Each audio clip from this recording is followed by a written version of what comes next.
Hello ladies and gentlemen, welcome back to VGU Talks. It's E3 2015 and let's talk games. Now I've already talked about my opinions of what went down during the Bethesda conference, but it didn't end there. Oh no. The conferences continue and now I'm covering one of the big ones. It's Microsoft's time to shine. Did they steal the show? Well, let's have a look and find out. The first big game to kick off the show for Microsoft was none other than Halo. The Chief returns, but is he a good guy or a bad guy this time around?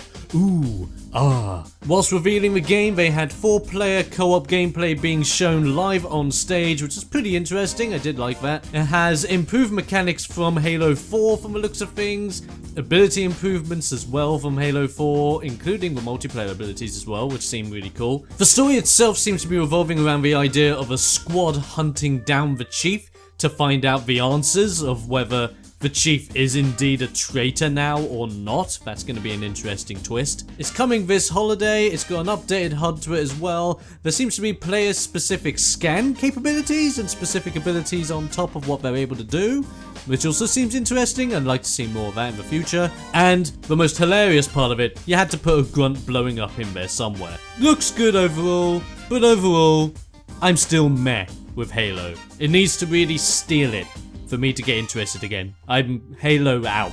They did also reveal a new game mode for the Halo 5 multiplayer being Warzone, which is pretty much Titanfall, the game mode. You have a set amount of players on each side, but whilst you're battling each other, you're also battling AI that is going at you. So it's like team versus AI. And so you've got to deal with a big threat whilst you're dealing with the other multiplayer threat. That's interesting. I hope it works out pretty well. Still overall, Halo 5 for me is a bit meh.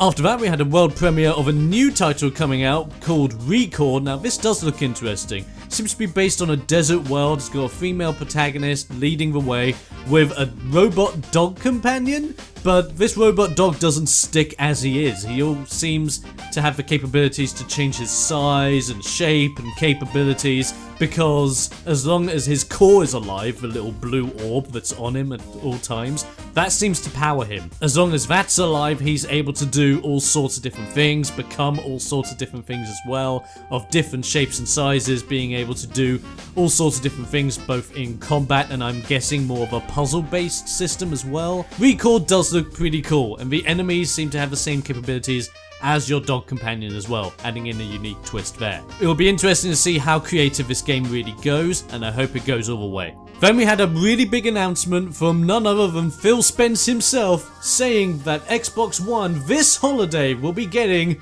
backwards compatibility. Okay, this was pretty huge, and this is very big for any of you Xbox One guys that still have your Xbox 360 library on you. Basically, as long as you own the game, you will be able to use it on Xbox One with no additional charge, which seems interesting. But the question I have is this also going to carry across with digital titles or not? That's a big question, because I know on my Xbox 360 I've got quite a few digital titles, so I'm quite interested as to whether I'm able to get those to play on the Xbox One as well, since I've technically already paid for them and they're on my Xbox account. That's what I'm asking for, and hopefully that question will be answered in time. After that, we had the reveal of the brand new Elite controller. One of the big changes in the controller already is that it has a regular jack for a microphone now and not a Microsoft specific headphone jack, which I think is a move in the right direction. As well as that, the controller itself is customizable in any way, shape and form you can imagine. Custom thumbsticks, being able to set the trigger sensitivity, being able to change the actual sensitivity on the thumbsticks themselves, a brand new looking D-pad which looks really nice, I have to say. Additional buttons on the back for more button mapping, being able to change the button mapping on the controller itself, having compatibility on both the Xbox One and Windows 10. This controller is definitely one to get your hands on. Then we had more or less the same stuff for Fallout 4 that we saw from the Bethesda conference, not much new in the gameplay front I'm afraid, but a big reveal showed that Fallout 4 mods will work natively with both the Xbox One and PC versions, which is awesome right off the bat. However, it has been shown on Twitter soon after that went down that they are planning on bringing it to PlayStation 4 as well. They've already got the guarantee with Xbox One. They're just working it out with the PlayStation 4 guys and the Sony dudes in order to make sure that the PS4 isn't left out with mod capability, because they want to make sure it goes everywhere. I respect the developers for that, and hopefully they're able to sort it out with Sony and bring in the PS4 as well. That'd be super good. Then we had something I was really looking forward to seeing: Plants vs Zombies Garden Warfare 2. Loved the first one, I thought it was hilarious, the gameplay was super fun, with my mates, on my own, the customization options were all wacky and hilarious, and themed as well for certain things that were happening through the year, like Christmas and Halloween. It was super fun. I can't wait to get back into it again with the second one. The new plants, new zombies, new weapons, new crazy activities. The orange looks awesome! I'm sorry, I'm a fan of that orange. I want to play as him, I want to roll around as him, and I want to share my zest with the world. And I've only just realised how dirty that sounds. Great. Then we had Forza 6, which now features the brand new Ford GT, which came down from the ceiling whilst gameplay was being shown, which was really interesting. It's got updated looks, weather, the courses are updated as well.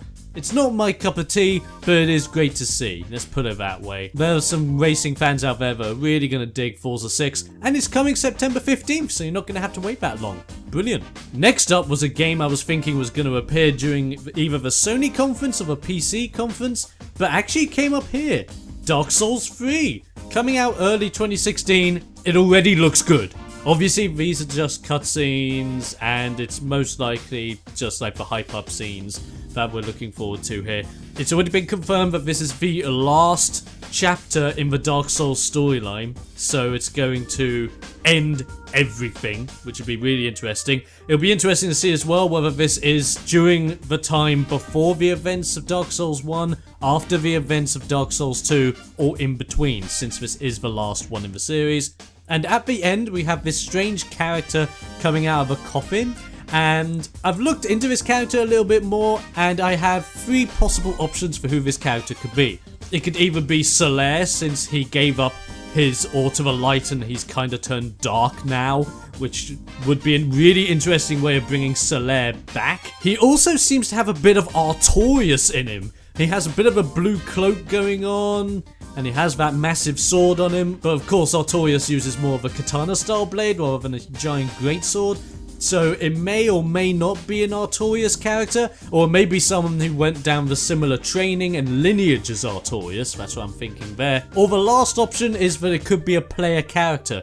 There were some screenshots that were shown on Twitter after the release, and in the screenshots you kind of saw that character from the coffin walking around as if he could be a player character. So I'm interested to see how that goes. Dark Souls 3 is definitely on my horizon. Then we had The Division and Rainbow Six Siege take hold. Nothing new on The Division, no new gameplay or no real big news on that front, which is fine. I'm still looking forward to The Division anyway. Rainbow Six Siege, same again, no big gameplay reveals. It did show one of the newer sieges being on a plane and having to defuse a bomb, so that's really cool. However, I've already seen this map being played out before with some guys that are showcasing the game on YouTube, so it just wasn't new to me. Now, the interesting thing here is that Xbox do have an exclusive deal with Rainbow Six Siege, where if you get Rainbow Six Siege, you get Rainbow Six Vegas 1 and Vegas 2 completely free thanks to backwards compatibility, which I think is super good. Then we have Gigantic, the free-to-play MOBA-esque style game that's coming out. It's got a really lovely art style to it, the characters look really interesting, and the trailer that they showed off was pretty much just showcasing the characters, naming them, their capabilities. The game does look interesting, as the character you choose depends on the playstyle that you have, whether it be FPS or third person, and how you end up going into combat in certain situations, and that seems great. Comes out on PC and Xbox, it's going to be free to play, I'm looking forward to it, and I'm probably going to dabble into it, I'm going to see what it's all about. But of course we had the Indie Showcase, which was a really good show. You had a lot of different indie games there, and they all look pretty darn good. Toy Soldiers, definitely, I love that series. Now, as well as all that, the Idea Xbox guys also revealed Xbox Preview, which is their new early access project. which they're bringing into play. Basically, it's exactly the same as early access, so you're being able to purchase and play games whilst they're still in development, but the big kicker here, and this is the big question of whether it's going to be doing it better than Steam, is that it has a system in place where before you put your money down, you're going to be able to play a demo of these games that are available for Xbox Preview. That's going to be the kicker, and if it works out really well, that may change what Steam does. After that, we had the reveal of a brand new game called Ion, coming first on Xbox One and PC. Now, this is being manned by the creator of DayZ, and it's Xbox's answer to No Man's Sky by the looks of things. Not a lot of real info was given here, but it pretty much just feels and looks like their response to No Man's Sky. I have no complaints with this, I just want to see more of it so I can criticize it better, so yeah, there you go, Ion. Now we had a world gameplay premiere of Rise of the Tomb Raider. It's really nice to see. It's a timed Xbox One exclusive, so I found it hilarious that before the gameplay kicked off, they said Xbox One exclusive when it's not.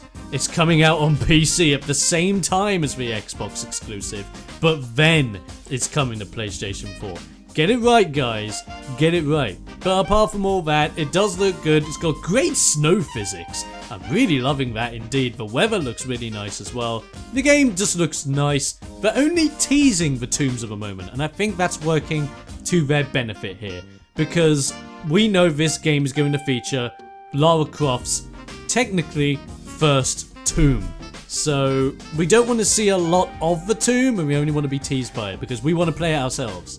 Oh boy, here we go. Rare. The big boys themselves came out with a big reveal showing Rare Replay, collection of 30 games from the Rare library coming to Xbox One. This has probably made me very jealous, I will admit. It includes games like Banjo and Conker, just to name a couple, and it's coming out August 4th, 2015. We don't have to wait long whatsoever to get back in the old school realms. That's pretty cool. And speaking of Banjo, the creators of them has a brand new IP for us with the name of Sea of Thieves. This looks like a very nice game here. It's got a really nice art style behind it. It's got naval combat, land combat, and by the looks of things, it's going to be online all the time with constant multiplayer rolling in. It'll be interesting to see whether it is online all the time or not. There wasn't much information given, so more questions will be answered in time involving the game. But it does look pretty awesome. Then we have Fable Legends, coming out this holiday on Xbox One and PC. Yeah. No comment on this one. Looks pretty meh. Pretty meh. Then after that, they had an announcement that the Xbox guys will be teaming up with Oculus, possibly bringing the Oculus to the Xbox One. That'll be an interesting answer to Project Morpheus. Hope that partnership does go well. And also a new partnership with Mojang, giving Minecraft HoloLens support. Now this thing did blow minds, both on stage and when I was watching it. It was pretty awesome to see. But overall, it just seems like a nice gimmick. I don't think everyone out there that plays Minecraft will pick it up.